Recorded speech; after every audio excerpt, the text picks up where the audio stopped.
Hi friends, అందరు బాగున్నారా? Welcome to funny family videos. అందరు హాయ్ చెప్తున్నారు. ఈరోజు విశేషం ఏంటంటే మేమైతే అక్క ఇళ్ళ గాలి అయితే పెట్టించుకుంటున్నాం. 5 మెంబర్స్. అక్క వాళ్ళకైతే చెల్లెళ్ళు అయితే పెట్టాలి ఫ్రెండ్స్.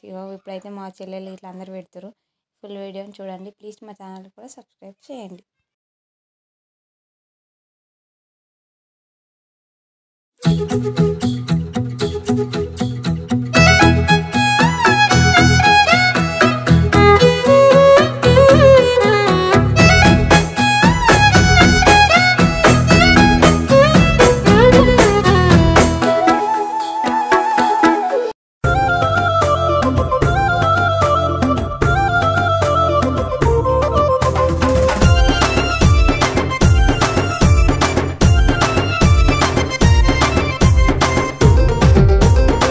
కొండపోరం కోడి కూర దోంచంద దొడ్డు బియ్యం గుమ్మిరాల గంగరండి ప్రేమతోటి తీసుకొస్తే ఎడబోజి ఉంటివి నువ్వు ఎడదాగి పంటివి.